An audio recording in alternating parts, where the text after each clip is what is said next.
Welcome to Madison City Channel's Know Your Candidates interviews, co-sponsored by the League of Women Voters of Dane County. I'm your interviewer, Joy Cardine, and I would like to introduce Kim Richman, running for Alder in District 16. Well, as we begin, I'd like you to give an opening statement about the educational, vocational, and civic experience you have that qualifies you for this office and why you're running for Alder. Good morning, and thank you, Joy, and thanks to the League of Women Voters for, as usual, having these forums. My name is Kim Richman. I'm a lifelong East Sider. I was born in Eastmoreland, and I currently live in the 16th district, and I have been here for 40 years in this district. My past experiences regarding working with people, I worked with people from all areas of life in my sales and marketing and merchandising. I have dealt with small mom and pop stores. I've dealt with bigger stores. By collaborating with all of these people, I have learned how to work with them and how to make things better for them.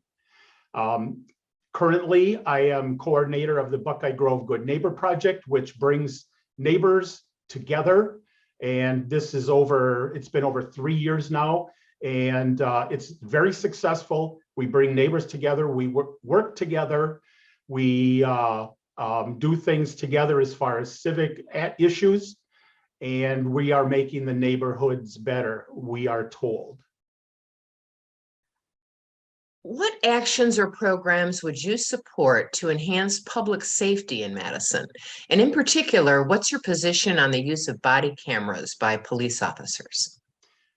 Number one, I totally 100% support the use of body-worn cameras on the Madison Police Department, and it's long overdue. Our Alder has continued to vote against body-worn cameras.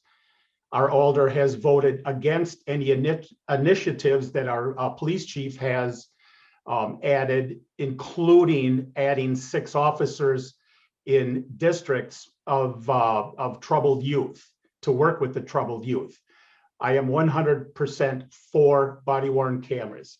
What I do with the Good Neighbor Project, it's along with getting people together, it's safety issues. As far as telling people how to prevent crimes, informing them of ways they can prevent crimes, etc.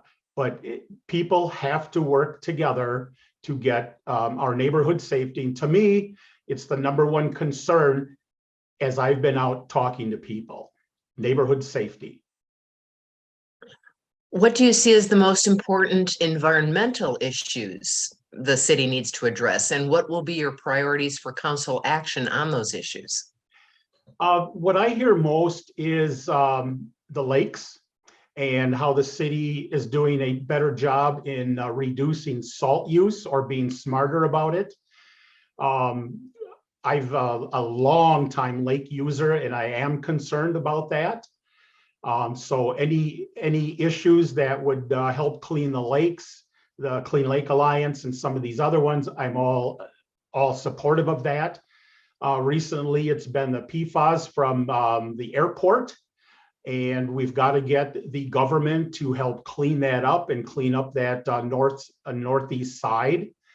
I know the airports and military have already discontinued the use of the firefighting foam that continued the PFAS. So now it's cleanup time, and it's time to get it done.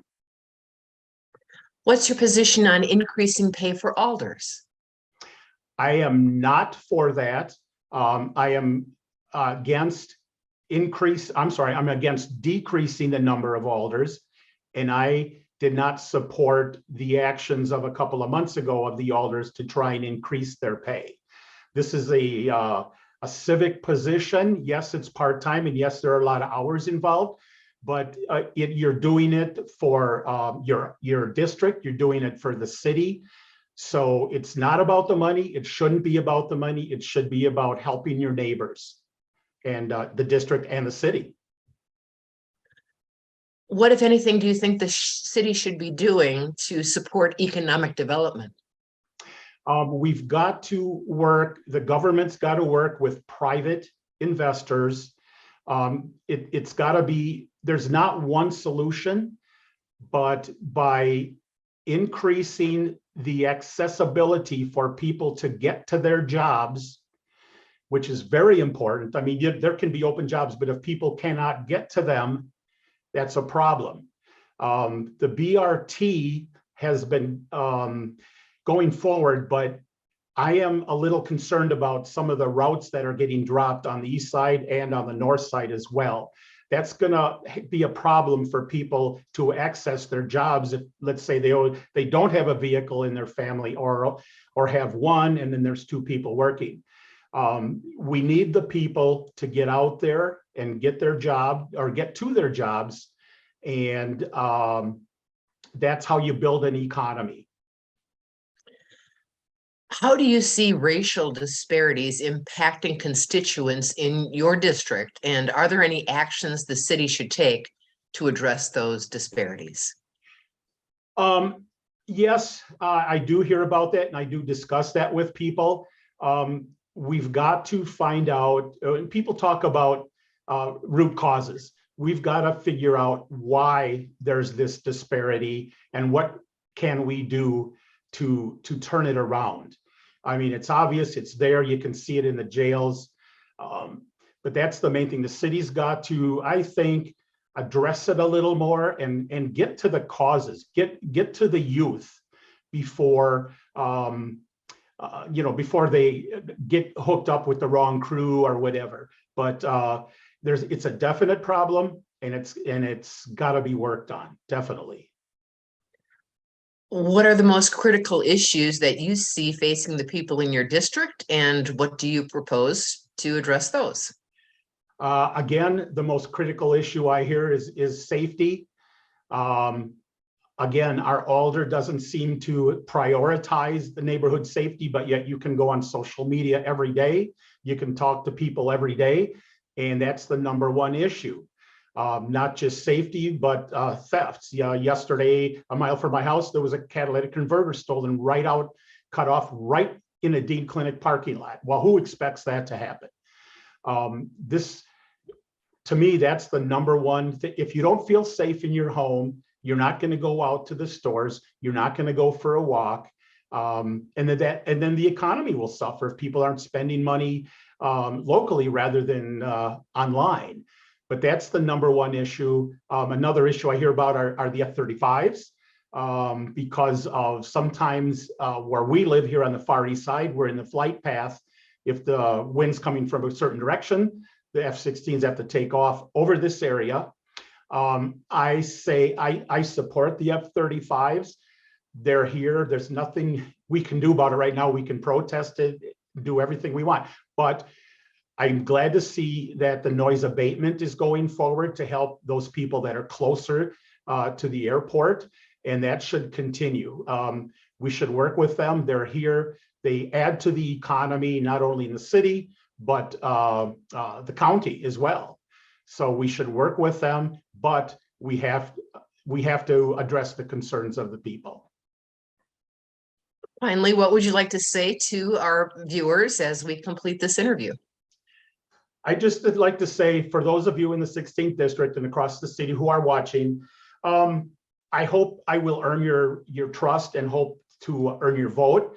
I love this district, obviously living on the east side for over 60 years and living in the 16th for over 40 years. I have deep roots here. I love the area. I've had opportunities to leave, and my wife and I decided to stay because we love the neighborhood. We love the city, but especially growing up on the east side, we love it. I want to hear from anybody with any concerns. I'm a listener. I will sit down with anybody, anytime, quote unquote, on your turf.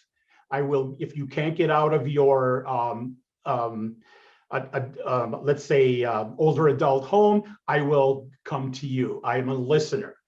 I want the city to have more transparency. I will be a champion for getting transparency on the Common Council, more accessibility, because sometimes it's tough. Sometimes people can't always, they're not aware of how to access meetings and that. So if you want to reach out to me, I am open. I have the time. I'm committing to this, although I do other volunteer things. I'm committed to this. You can reach me at Kim Richman 416, it's FOR16 at gmail.com, or Kim Richman FOR16.com is my website. I want to thank Kim Richman for speaking with us and the viewing audience for taking the time to know your candidates. I'd like to remind everyone that primary election day is Tuesday, February 21st, and the general election is Tuesday, April 4th. As with every election, please vote. On behalf of Madison's City Channel and the League of Women Voters of Dane County, thank you for joining us.